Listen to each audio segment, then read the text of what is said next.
Hey everyone, Panyo here. Thank you for tuning in to another episode of After Dinner Mints. Before we begin, I highly encourage everyone watching to join us in the Art Blocks Discord. For those watching us on the live stream, there will be people in the community chatting in the Art Blocks Mints channel.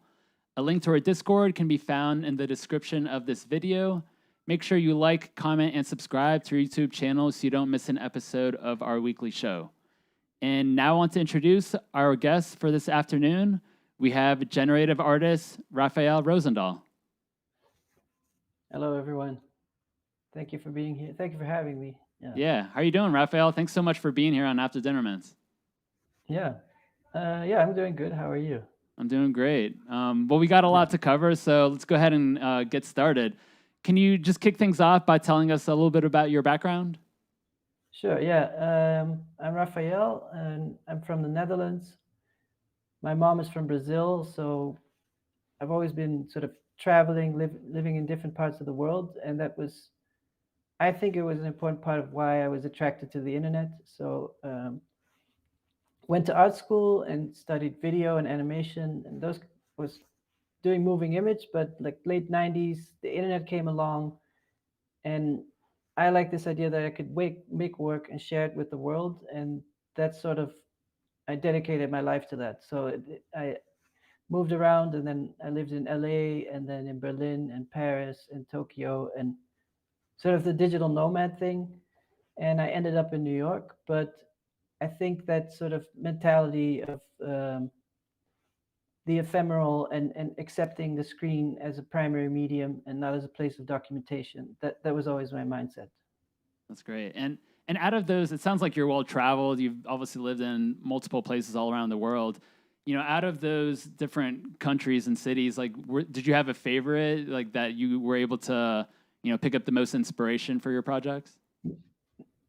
I I think each place has something, and I definitely love the visual language of woodblock prints and the abstraction of Japan. But then I also love the history of abstraction that came out of Western Europe and Russia, and then um, I mean, ideally to me, each place has something special, especially different times of the year. So maybe when it's winter here, I'd like to be in Rio, where my family is, and then the spring in New York is great, and then maybe the fall. Yeah, but I've become more happy just making my work and staying in one place, and I think New York has a lot to offer. So maybe that's the final answer. Like the proof is in the where I am. So yeah. Great. And then, what are some artists or pieces of art that early on that you picked up that inspired you early on to inspire your work?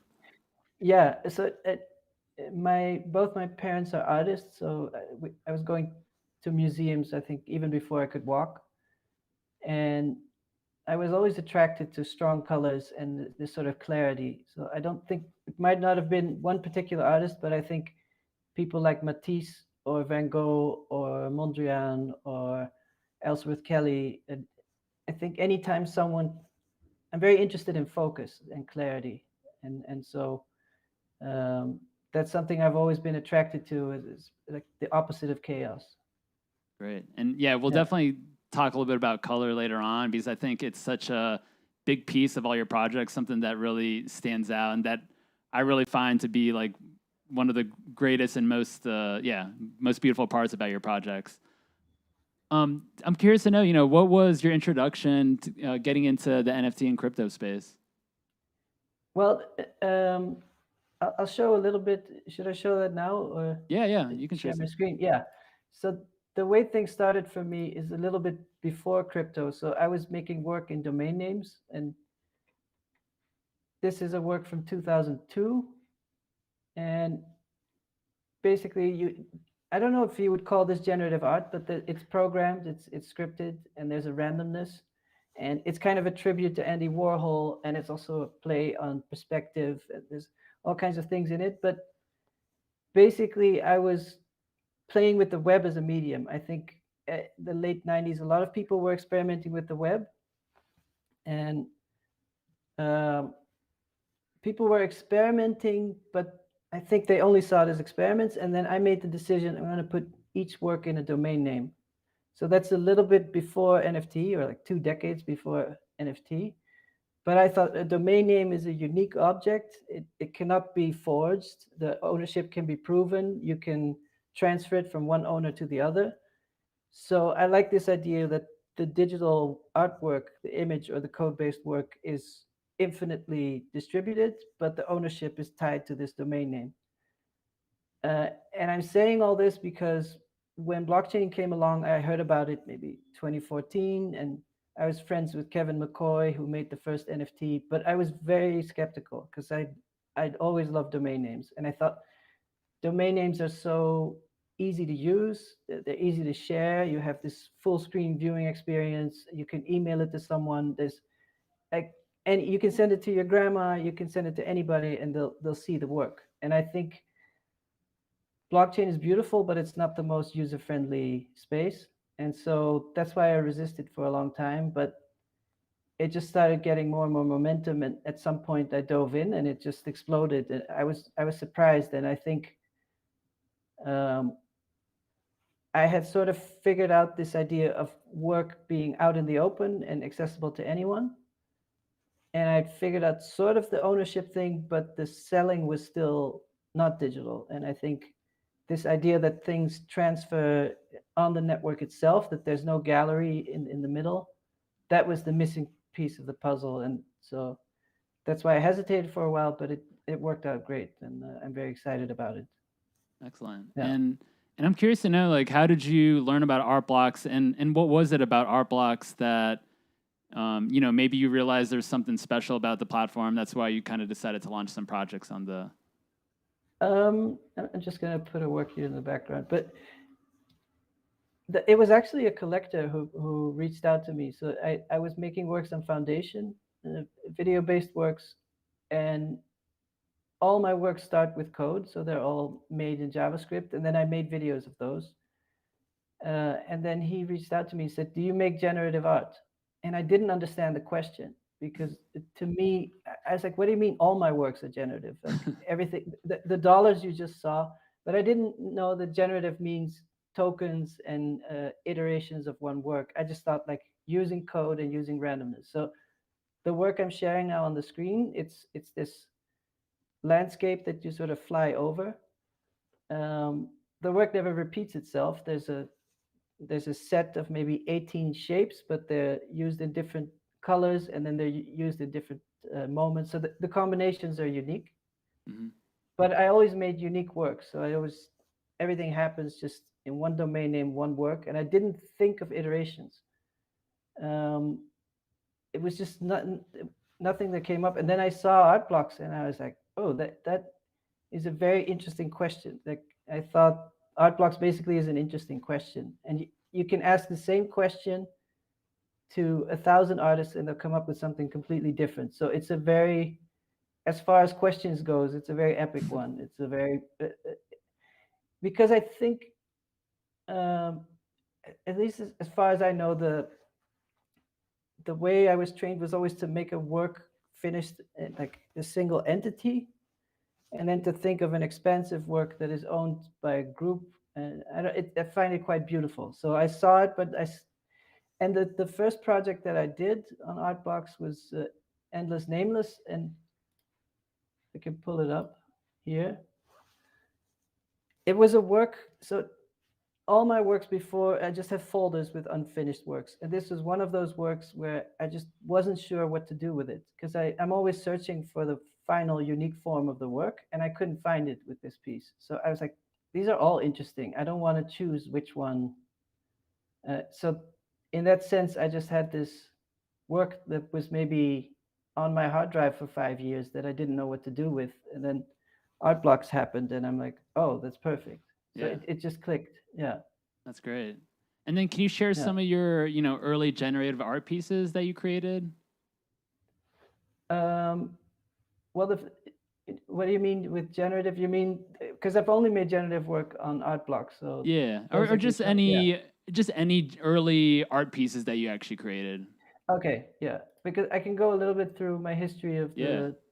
the web. So here we're looking at 2001, and then this is one of my earliest pieces. It was kind of the portrait of the gradient tool. I just thought I looked at the gradient tool in Photoshop, and I thought you could use it to do things, but then you could also just look at the tool itself. So I made a website that is just the gradient tool, and that's it. Uh, that's wewillattack.com. And a lot of my early works were sort of reflections on interaction. So this is just a button that you can move on and off. And I like the sort of deadpan idea of putting one idea in a domain name. This is a so the thing I was interested in was interaction for the sake of interaction. So I think normally on a computer, you do things to reach a goal. So you double click a folder and it opens, or you play a video game, and this is one of those things. I don't know if going to art school, with one of the first lessons that you do is you draw with your right hand and you look at your left hand and you try to make a portrait of your hand. And that's like this fundament of perception and of translating the three-dimensional to the paper, the two-dimensional plane. Mm-hmm. And I wanted to bring that to the digital and think like, what does it mean when a hand is interactive? And is that a different? It's not a video. It's not a drawing. What is it? And I was just interested in this weirdness, like what that means. And the title of the work is pleasetouchme.com, which was kind of a pun on the general museum ethos where you're supposed to never touch the work. Like when you enter a museum, if you touch a work, it might get damaged. So the whole idea of the museum is that you stand back in awe. And to me, the screen was always a more intimate home experience where you feel free to experiment or touch the work. Very cool. That's Um, awesome. this was, and so part of this whole thing was that for some reason, unexpected, a lot of things kind of went viral. So this is papertoilet.com, and at the time the internet was not so busy. So if you search the word toilet paper on Google, this was on the first page, and then it just got so much traffic. So there it is, and then you run out of toilet paper, which got a whole new meaning during the beginning of the lockdown, but I didn't anticipate that. And then speaking of color, this is an early work, colorflip.com, and you're just like going through pieces of colored paper. And it's also kind of a metaphor for web surfing and going through pages. That's so awesome. So the thing I want to share with the Art Blocks community at large, and seeing a lot of people struggle thinking this work has to be great. Most of the works I show now are works that I thought were barely worth making. Like I always thought, especially this one, I worked together with a coder. So from the beginning, I don't code myself, but I'll make drawings in Adobe Illustrator and we'll talk about it. I might make a rough animation. And I made this thing with these colored pages flipping by. And I told him, I couldn't pay him much back then. And I'm like, I'm sorry, this is a really stupid idea. I'm sorry to waste your time, but I think it might be, shall we just try it? And he's like, okay, let's try it. And it was really hard to get the feel of flipping pages.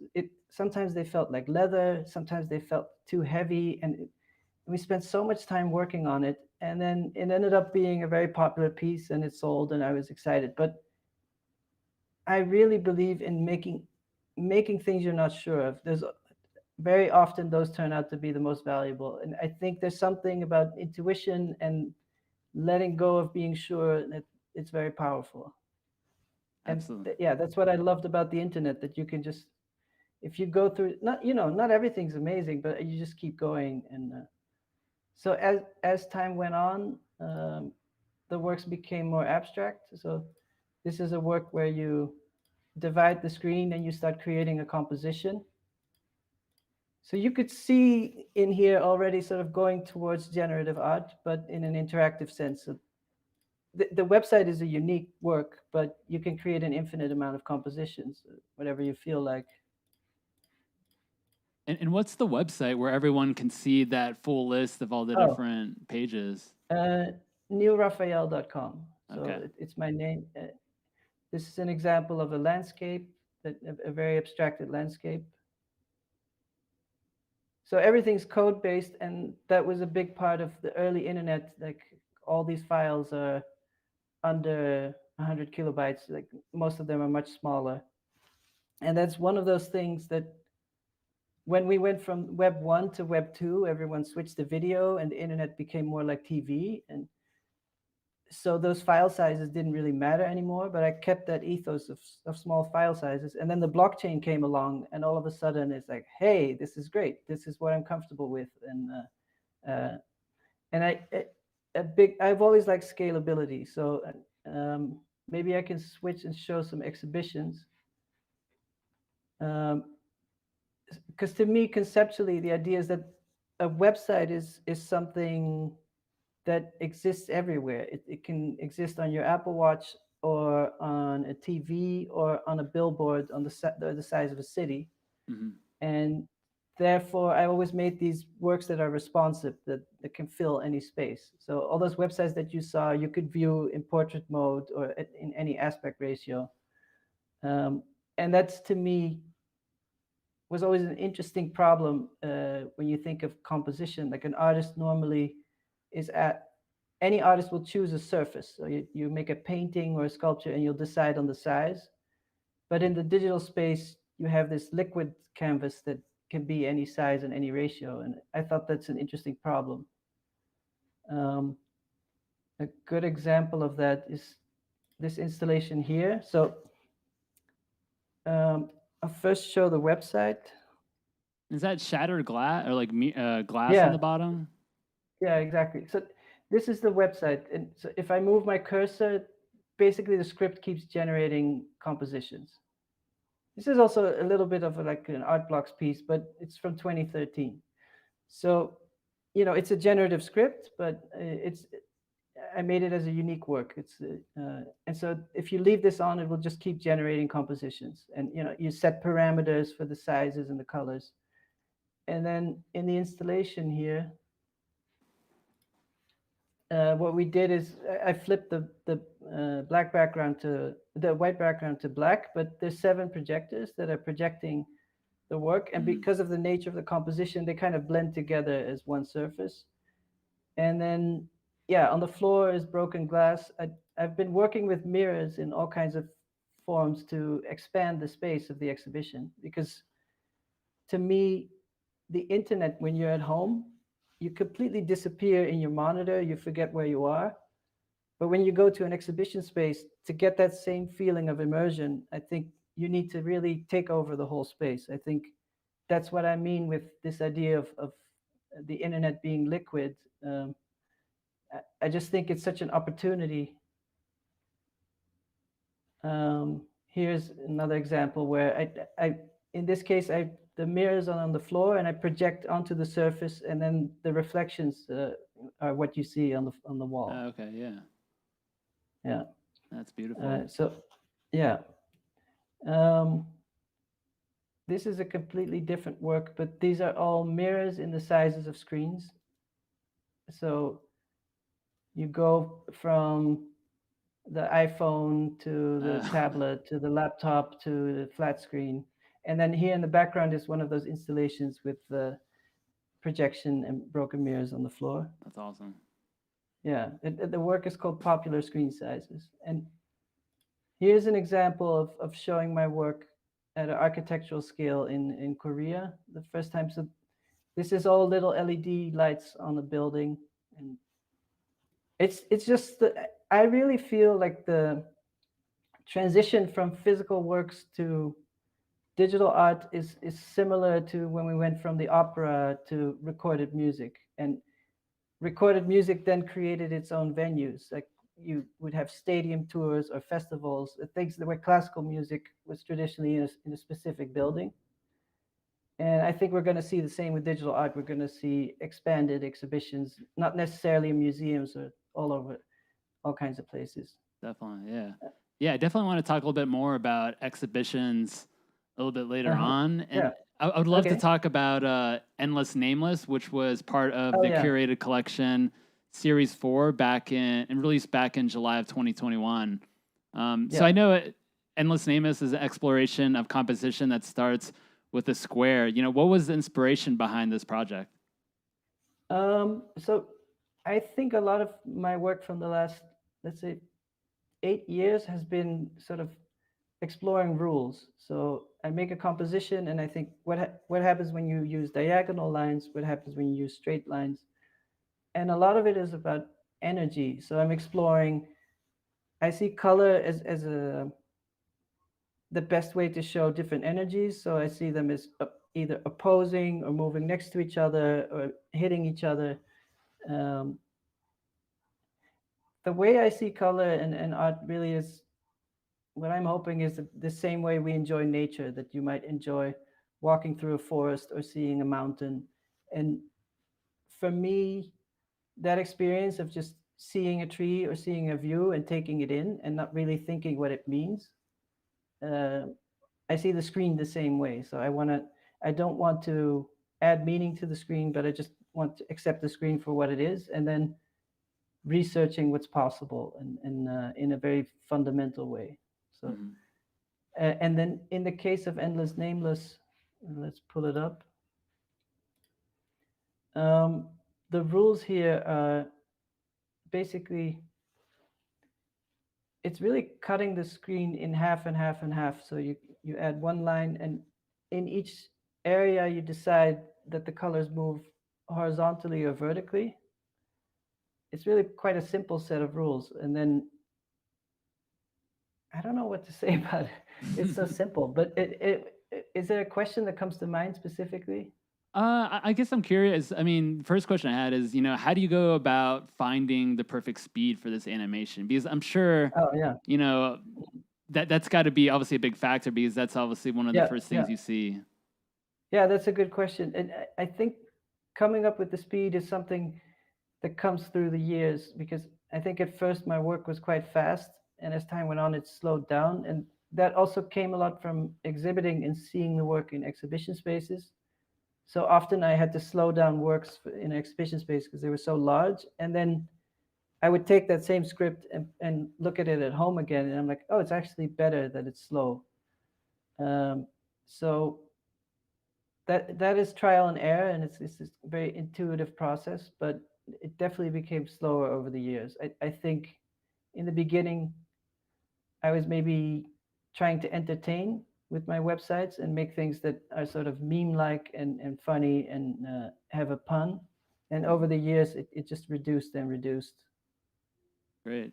And I know obviously you were saying earlier that for this specific project that you're basically cutting the square more and more. Like, what is the highest Yeah, number of yeah. rectangles or squares, and the highest number of colors that can be featured in one particular mint? um let's see, let's look at the features, but I think 33, if I 33. remember, Okay. but I'm not sure, but that's oh, 72 Oh, rectangles, okay. so we Wow. can Yeah. look at those. um that was kind of you also have to take into account I'm very strict with performance, so I want things to still perform on mobile or low end devices. So Mhm. I stay on the safe side. Like you could go further, but I don't want the computer to crash. I've always been someone who cares about the user experience, so that it's accessible to most people, and so that's part of the choice. Yeah, Great. and in this case, it's a square work, but you can also view it at any ratio. So here you see it, On full and screen. Yeah. yeah, and I think a big part of this work with all these different directions and what I'm interested in is how our eyes move across the screen and how the image sort of guides your eyes. So um, the same way music guides your ears, and like a song can go from dramatic to quiet to intense to jumpy, like all in one song. And here you're kind of seeing like there are calmer parts and there are louder parts, and so I'm interested in, it's almost like going through a piece of music but with your eyes. So, oh, what's going on over there on the left? And oh, this is something different. Like the colors are kind of cooler on the right bottom and they're kind of Mhm. warmer over there. And yeah, that's something I'm interested in just really the same way if you go hiking and you're just looking at an epic view, that's really the feeling I'm going for. Great. And how do you go about selecting, color palettes for this project? Like I know we were talking about earlier how colors play a big part in your projects, and I feel like if I were to see like all the projects on Art Blocks, I could easily point out your projects because the colors definitely just stand out and pop. So, Yeah, I, there are different angles. So a big part of my history, or what I've loved always, is Looney Tunes. So mhm. that sort of early cartoons, and I've always liked early moments of technology. So if you look at early video games or maybe woodblock printing in Japan, the means are so limited that you have to take away a lot of unnecessary things out of the visual and only leave the essence because it would get lost in the technology. So when you want to create Super Mario, you only have that many pixels to show a character that kind of looks like a plumber. And so those limitations really stimulate creativity. And I came from a time when monitors were 256 colors, and if you would make a work that was too subtle, it might not work on certain monitors. So I was always erring on the side of safety and web safe colors. And I kind of stuck with that. It's like if you think of people like Mondrian or Matisse, or you think of early Mickey Mouse, and then you think of early video games. There are all these early stages of a certain type of abstraction, and what I call the intensification of perception. So you kind of have chaos and you reduce it to a more intense form. And I think my colors come from that. And sometimes I work with grayscale, but I just really like clarity. Like here, if you go through this page with my NFTs on different ones, yeah, I don't know. I just always maybe it's just turning it up to 11 with the colors. No, I think you do Yeah. an incredible job, and like I said, it's just easy to point out because Well, the colors are just you just execute them very well. what's funny is I remember in art school we had our first year like painting classes, and we had to do oil paint with, and I hated it. I was carrying all this oil paint and it was leaking, and there was turpentine on my clothing. And I'm trying it and doing the class. We just had to do abstract, take a roller and just like go crazy. And then the whole class, everybody hangs them on the wall, and the teacher critiques everything. And he goes to me, he's like, "Yeah, composition's not your thing, but you have a great sense of color." And so ever since, I've kind of been like, I'll let the algorithm decide the composition, but I'll decide on the color. Yeah. And and I guess that was uh, my gift, or that's the things that my brain is good at. Yeah. Yeah. That's great. Do you have any, Yeah. personal favorite color combinations? Um, well, I really love the first Sex Pistols album.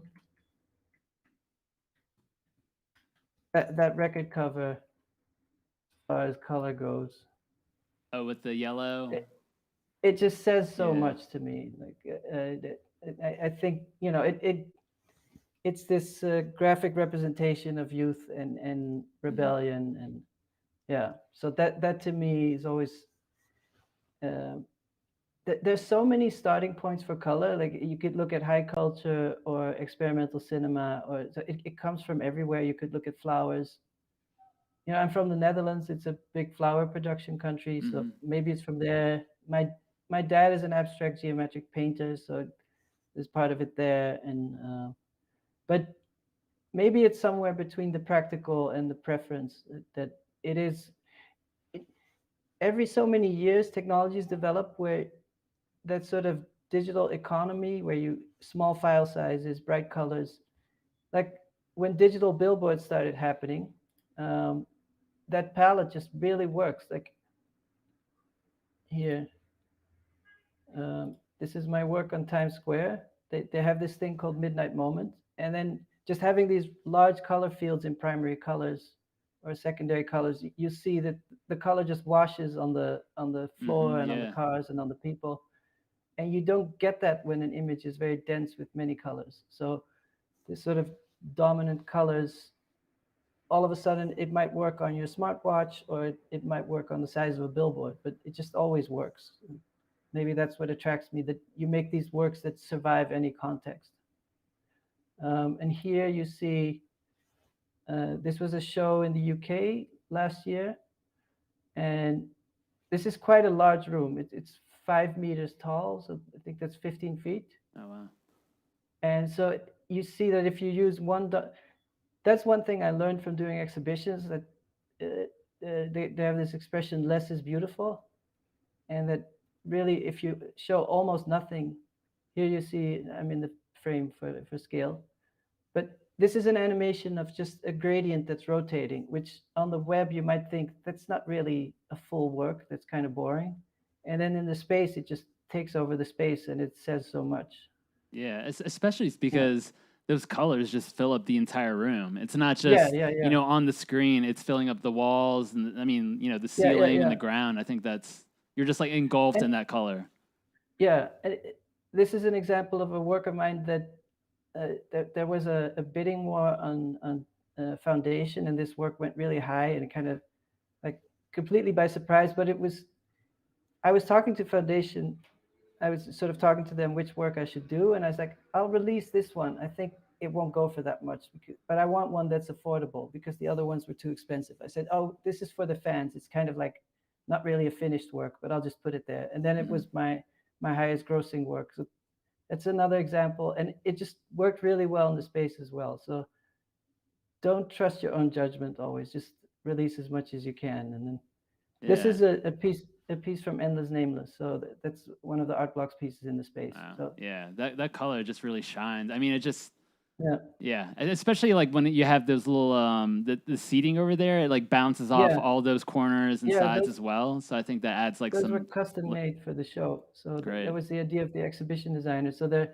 completely mirror benches with a pillow on the top. I love it. Do you have any? Are Yeah, you able to share some of your favorite pieces from the Endless Nameless?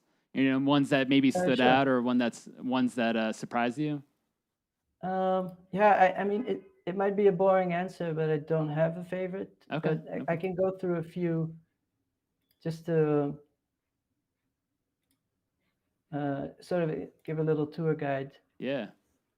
Um, so I do like it when they're monochrome, when they sort of take over, and I do like this cyan and yellow because it's almost hard to see for your eyes. It's Mm, hard to. Um, I often people interpret my work as being very calm and zen, but I think sometimes colors can also be very loud and aggressive. So um, yeah, I this was just the first time for me of showing all the permutations, and to me, it's just one work altogether. And what's been fascinating is then seeing the collector community deciding on value and making aesthetic judgments. So I don't really, I really mean it when I don't have a preference.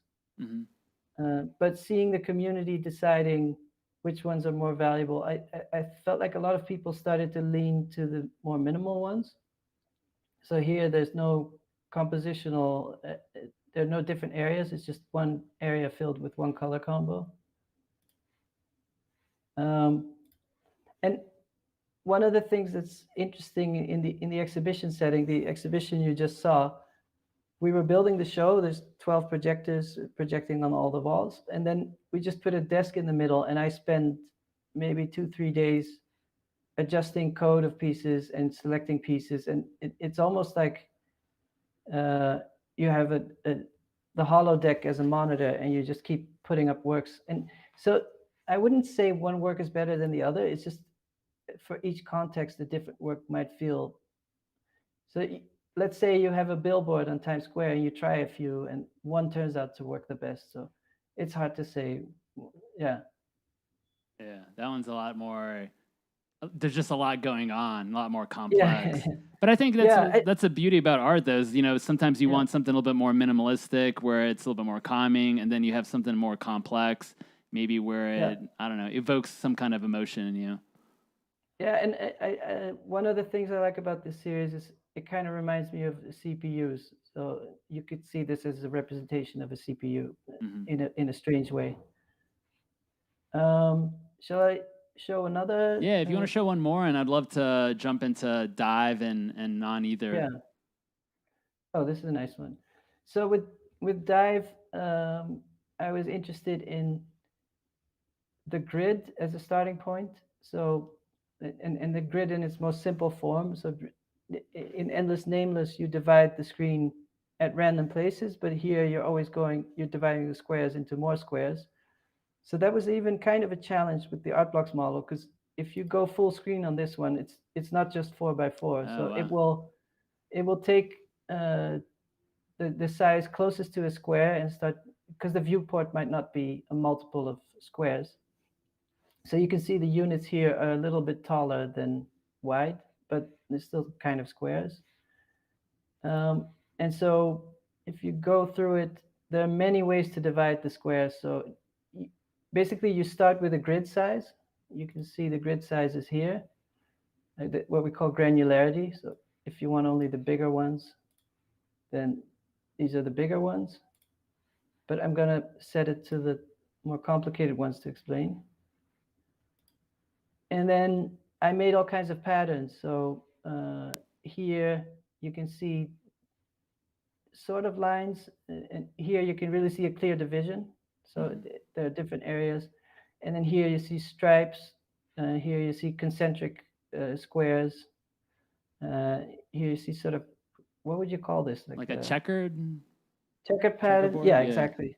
Yeah. And so this is the longest I've ever worked on a single piece together with my programmer. It was just we kept coming up with like, oh, let's try this, let's try this, let's try this. Um, And with the circles, would you say it has like more of like a meditative kind of feel to this project? yeah, maybe it's just it's a different direction. So the endless nameless is a sideways or up and down direction, and here is a direction from the inward to the outward. And I do think that there's a lot of spiritual art that involves circles and mandalas. There's something about the shape of a circle and the symmetry of it that I think often appears in meditative practices. That's not to me. It's really just trying stuff. Like I've never made work with an intended outcome. So to me, it's always I made it work, and then you see what's possible for the next work. It's really like playing piano and like, oh, I tried this melody. Let's try the melody in reverse. Now let's try it, cut it in half. Let's try, and you just keep trying, and then at some point you feel like You I found think art something. making, yeah, but to me, art making is just a feeling that you want something to exist. That's really, and so all my work starts with drawing with the pen on paper, because to me that's a better way to focus than on a computer. And then I'll just start. All my drawings start with a rectangle, like sort of the viewport, you could say, or the page size. And then I just think, okay, what can happen? Okay, I could divide the screen in thirds. I could divide the screen in a grid. I could divide the screen in circles. And I don't have any preconceived, uh, there's nothing that I'm hoping for the work to do. I just let it happen. Yeah, I it's think more of like that's the an best. experimentation over Yeah, time. yeah, yeah, Yeah, I think that's such yeah. a beautiful piece, and it's And one of the things I noticed here is that there's a similarity to water drops. Like you could imagine this being many little cups of water, and there's like these invisible water drops falling into it, or maybe blots of ink that are falling into water and they're yeah. expanding outward. So I like to just let it happen, and then later on you could say, oh, that has an organic feel, or yeah. But it's pretty. Uh, yeah, again, to that idea of hiking and seeing a landscape or a tree and just taking it in, that's the way I work. hmm And I'm curious to know, like, as far as like color palettes for this Yeah. project, did you ever consider, set making between projects as like decisions for, color palettes for all your Hmm. projects? Well, I often start a project with a palette of a previous project and then start adjusting. Um, And it's funny, but I think here I tried to use all kinds of color palettes with maybe more mixed colors, but because the easiest way to show it is with a simpler one. So if you look at a piece like this, that every possible color is being mixed between the two. So between yellow and magenta, there's so it doesn't make sense to also choose a color between yellow and magenta because it's already mixing it itself because it's gradient based. So I tried using more, let's say a dark green or a warm red, and it started looking more muddy. It was very clear that I just had to use the primary colors because it's already mixing all the steps between those colors. Maybe here's a good example. Like there's so much happening here of mixing of colors that I don't need to add the color between purple and green. It's already creating those. Mm-hmm. I'm curious to know, And like, then how do you come up with the name for your projects? Like, Endless Nameless is the yeah, first one, Dive, and then Non Either, which we'll talk about in a moment. yeah. So Endless Nameless. I'm a big fan of Nirvana. That I think that was the first CD I ever bought. Oh, nice. And so it's the name of the last track on the Nevermind album, which at the time on the CD it was a hidden track. So the last song was maybe 3 minutes, and then like 10 minutes of silence, and then Endless Nameless would play. Oh, great. Oh, Uh, okay. yeah, and so this Dive is also a Nirvana song, but then for Non Either was a piece that I made for the exhibition in the UK, and I made it maybe 3 or 4 years ago, the starting point. And this is all sort of. So I was asked to do that exhibition before the lockdown, and then the lockdown happened. Everybody was uncertain what was going to happen, so we postponed the show first for a year and then for 2 years. And so I just had all this time to make works without too much pressure. And this was one of those works for the show that I think originally it was in this color palette. It was this work just and then I felt like there was more to it. There were more possibilities. So originally it was only this work, but then this is an example where this was a programming mistake. So the work was based on a spiral. We had to create the movement somehow, but then Renier added a sort of script where they move randomly on random spirals, so you don't notice the spiral as much. But then I always play with the settings, and these spirals would show up, and I was like, oh, these are interesting. So there's a regular spiral, that's this one, and some of the pieces move inwards and some move outwards. And then this is a more dense spiral, but you can still see that there's a regularity to the organization of the shapes. But I don't think you would immediately recognize the spiral, but you can see there's sort of a regularity. And then this is more chaos mode. But they're all based on a spiral. It's just that here there's a random deviation for each particle. And how would you go about displaying mints from this project, or just all three of your or all three of these projects? Yeah. So all these are responsive, so they can fill any screen size. And if I was displaying it at home, particularly with these pieces, I would just show them on any screen. But so there's different approaches. Whether it's in the home or in an exhibition, or what do you mean? Either or. I mean, maybe at home, just for collectors. Yeah. Because the best answer is that one of my earliest collectors has this piece.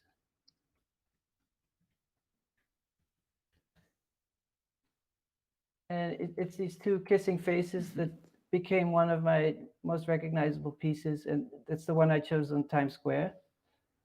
And he emailed me. He was an internet entrepreneur from the Netherlands, and he's like, "Is this work for sale?" And I was doing my first exhibition in Japan. And I was in a hotel room, and I was kind of broke, and I'm like, "Sure." And he transferred the money. I transferred the domain name to him, and then I had a nice time in Japan. And he told me later he travels a lot for work, so he always has an iPad with him, and he puts this in the hotel room, and he feels more at home. So oh, nice. to me, the whole beauty of digital work is that it can exist on any screen. So you could, I've I've seen people who don't own the work, but they've projected this as the background for their wedding ceremony, Oh wow. or people can have it up on the TV during a dinner.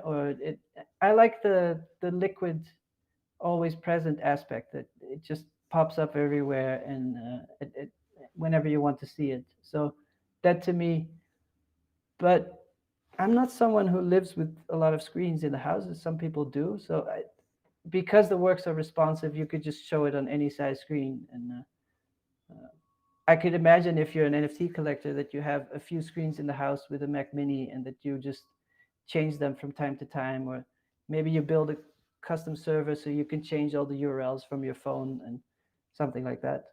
Okay, great. Yeah, And I'm curious for non either, do you have any maybe not personal favorites, but then maybe sure. mints that Yeah. kind of stand out from the rest of the pack?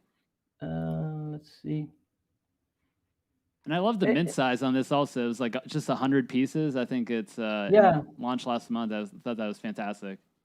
Well, it was really out of necessity. It wasn't a strategy, because even here there are a few almost duplicates. Like these two are quite similar, Hmm. and these two. So I ran the script a couple of times, and we made a calculating script to see how many we should do before you just run into too many duplicates. Because this work, like all the particle sizes in each work are the same, and there's maybe, let's say, 8 colors for the circles. So there's not that much variety, Hmm. uh, and therefore that's how I reached the min size. It wasn't any strategic decision thinking that I'm controlling the market or whatever, but it was really just the script itself told me what the size should be. Um, as far as favorites, no, I'm so sorry, but I don't have No, that's favorites. fine. But maybe it is interesting to me. One of the things I love about art blocks, about the model of art blocks, is that value seems to be not the best way to look at art. Like, we shouldn't say the most expensive work is the best work. That's silly. But I do think when people look at a work and they start seeing certain works do better than others, it helps them to dig deeper into the work and spend more time seeing it. So I think that's one of the most mysterious things. Like, why is this color combination more valuable than this one, Hmm. or other way around? I don't know. And I think as much as we develop AI to make generative art,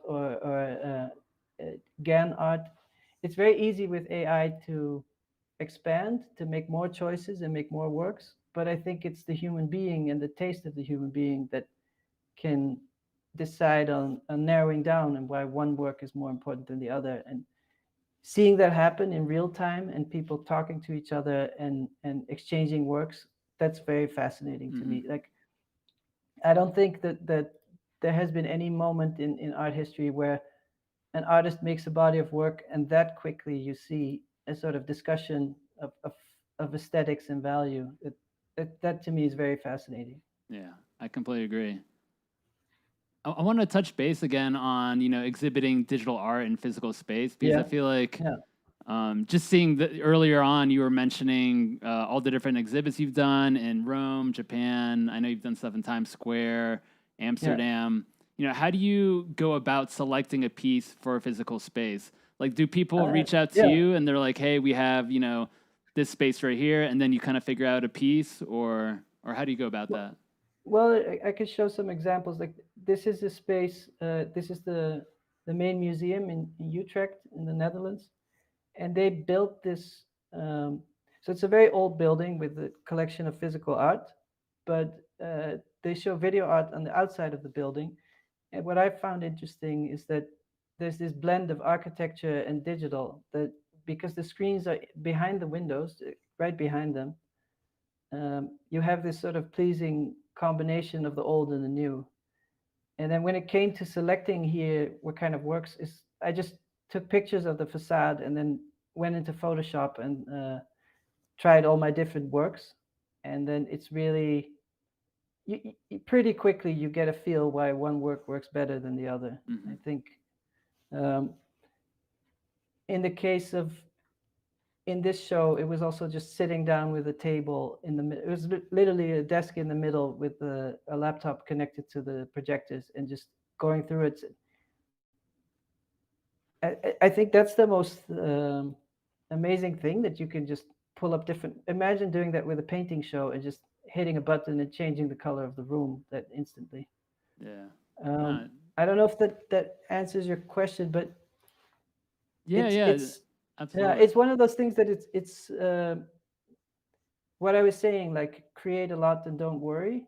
I think when it's time for the exhibition, it's wonderful if you just have a bag full of goodies and like like you just have so much to choose from. And then I think pretty quickly when you're in the space, it this is a show in a museum in Japan, in the north of Japan, and it was the first time I started using projectors in portrait orientation. Um, and I also use repetition to sort of fill the room with color. And yeah, it's really, I just believe in making a lot of things and editing later. And I think the internet is a great place for. I always say I see it as the internet is a waterfall and the exhibition space is an aquarium. It's like it's more calm and controlled, and you put things in the right place. And on the internet, I think you shouldn't worry too much. You just make as much as possible and enjoy the creativity and keep going. Hmm. Yeah, absolutely. And what are your thoughts on, digital screens right now for consumers? Like, Yeah. obviously, I feel like the technology is it's okay and it's really expensive. Like, what are your thoughts on, this technology in the future? Um, I, I, I think the irony is that no matter where technology goes, we want the next step. So I think flat screens, the way they are now, if you had seen these in the 70s, we would say it would blow your mind. You'd be like, that TV doesn't have any depth. It's like, it's only this thick. That's amazing. So in this show, I was showing the same work, but on 5 screens to show that the work is random. So um, this is the work. It's called Neo Geo City. So it's a virtual map of an imaginary city, and it's infinite. It keeps generating different layouts of buildings. And so in this exhibition, I'm showing the work 5 times to show the randomness. And I've often repeated works. All that being said, these screens are screens without any bezel. So that's something I really love. But those TVs, it's like, I don't know, they're like double or 3 times the price of a consumer TV. But if I was installing a TV at home as a collector, I'd probably buy a regular TV and strip it to take off all the plastic, and Hmm. then it'll start to. I think you have to move away a little bit from entertainment. So you're used to a TV being the place for Netflix, and then maybe if you flip the TV like this and you take off all the branding, then it starts to feel more like art and like Hmm. separate. So yeah, maybe that's one of the. And then I really love projection, so maybe that's also a way to do it, that you have a permanent projector installed and you only view the work in the evening. And yeah. Definitely. And are there any, cities or places where you hope to exhibit some of your artwork in the future?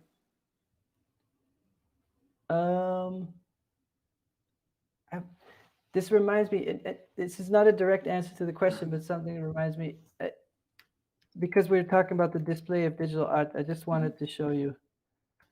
uh, I came up with this idea for what I call BYOB, bring your own beamer. Let me see, pictures are a bit small.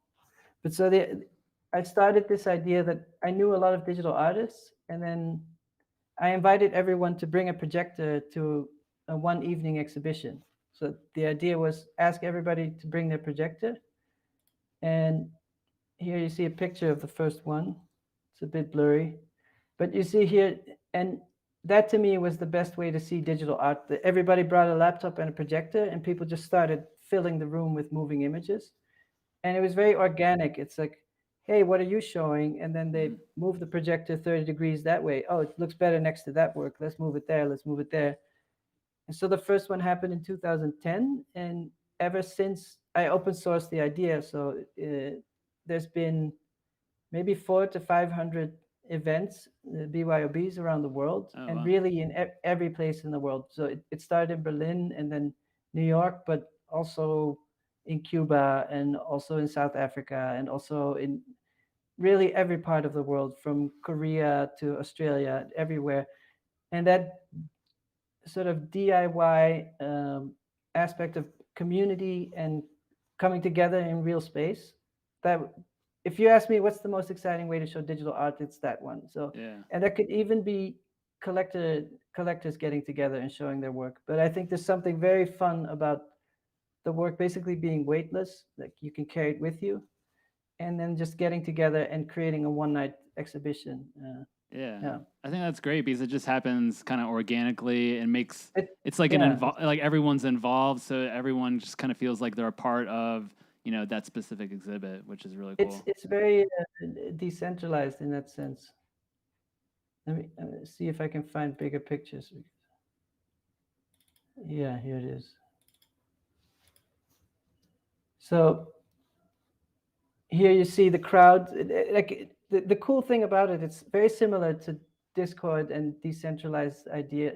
If you ask 40 artists to join the show, then everybody brings 10 friends, and before you know it, it's really fun. So we set up these racks, and people can put their equipment there, and then everybody just brings people, and it's it's so different from traditional exhibiting because traditional exhibiting is very controlled, and Mhm. this is so chaotic, and it adds a spontaneity to exhibition making, Definitely. which I think it's almost like Tumblr explodes into the room or something like that. And are these like one night Yeah, exhibitions or okay? yeah. Well, a big part of it is that new media exhibitions are very expensive to set up because of all the equipment. And then if you just do it one night and everybody brings their own stuff, the cost is basically zero. Mhm. So that's why it was able to spread, and that's why it has that spontaneous feel. Oh, that's so awesome. I'm Yeah. curious to know, like, what do you do in your spare time when you aren't helping, like, working on art? Hmm. Um, for me, work and life are very tied together. So I write haiku also. That's part of my practice. But one of them is never working, never not working. So I don't see myself as ever working, Hmm. but I also never not work, because if I'm watching a movie, I'm also taking it into. Uh, but all that being said, I like the beach, and I like Japanese food, and I like movies, and but all those things. A lot of my work revolves around water. So if I'm going swimming, I'm still looking at it to thinking what could be the next work that looks like water. So Very cool. uh, That's awesome. It yeah, sounds like, yeah, just everything around you, no matter what you're doing, like that yeah. plays and it's Well, impacting you yeah, in some capacity. and I never had a studio because I like this practice at my day to be, there's no division, like, oh, I'm going to have lunch with a friend, but now I'm going to go for a run, and then I get back to the computer and maybe work for half an hour, do something else for half an hour. And so that idea of blending of life and work is important to me. I never wanted to have a separation. Yeah, that's great. And finally, how can people reach you should they have any questions? Maybe I know Hmm. you have a website, Yeah, that we yeah. spoke about earlier. You can email me. There's a link on my website, and then I'm on Instagram and Twitter. The handle is New Rafael, and I'm in the Art Blocks Discord. And um, I I tend to, like, I don't follow anyone on social media, so I don't even think you can DM me. I'm not sure. So maybe email is the easiest, but I'm also very uh, precious about my brain space or attention, because I know that computers are really good at grabbing attention. So Yeah. I try to minimize it too. Yeah. Absolutely. Yeah, they do a good job marketing to everyone. So, Yeah, yeah. I mean, that's the goal. Yeah. absolutely. Yeah. Well, I want to thank you Yeah. so much for being on today's show. I had such a great time learning more about your Yeah. projects, Thank you. especially your exhibits. I think, what you're doing is incredible. And, I obviously look forward to I seeing more I projects. kind of feel like I'm on Jimmy Kimmel or something because of your background. I feel like I'm on the Late Show. Yeah, that's a good Yeah. choice. Well, maybe one day, we'll have an actual studio and then invite Yeah, people, fly them out, and we'll do something live. that'd be fun. Yeah, and then Absolutely. hopefully we'll see each other at NFT NYC or Marfa or Yeah. some real life events. Yeah, Absolutely. I'd love that. Well, yeah. we got some news and notes before we sign off. On next week's After Dinnerman show, March 16th at 11 a.m. Pacific, 2 p.m. Eastern, we have generative artist Z Jorge. So definitely looking forward to that one. We have Twitter Spaces discussions called Minters and Makers. It's a weekly show with a variety of artists, collectors, and other notable community members with conversations surrounding art. Our next discussion, which will be tomorrow, that's Thursday, March the 10th, at 10 a.m. Pacific, 1 p.m. Eastern, we have Numbers in Motion, Stephen and Alex from Generative Artworks, and Vega. You can tune into that conversation easily just by tuning into the Artblocks Twitter handle at artblocks_IO. And the great thing about this is that all the discussions are recorded and available in a podcast format, which is available on all major platforms such as Apple, Spotify, and Google. And another great thing also is After Dinnerments is also turned into a podcast. So if you missed out on, or maybe you're doing a road trip or you're out and about and you want to tune in and check out some of these conversations that we're having with artists, make sure you jump into your favorite major platforms such as Apple, Spotify, and Google. And finally, we have a weekly newsletter that gets delivered once a week with information on upcoming drops and generative art related news. You can find a link to the newsletter in the description of this YouTube video. I want to thank Rafael so much again for joining me on After Dinnerments. Make sure you comment, like, and subscribe to the Artblocks YouTube channel. Be kind to each other, buy what you love, and we will see you all next week. Thanks again, Rafael. Hope everyone has a great day. Bye-bye.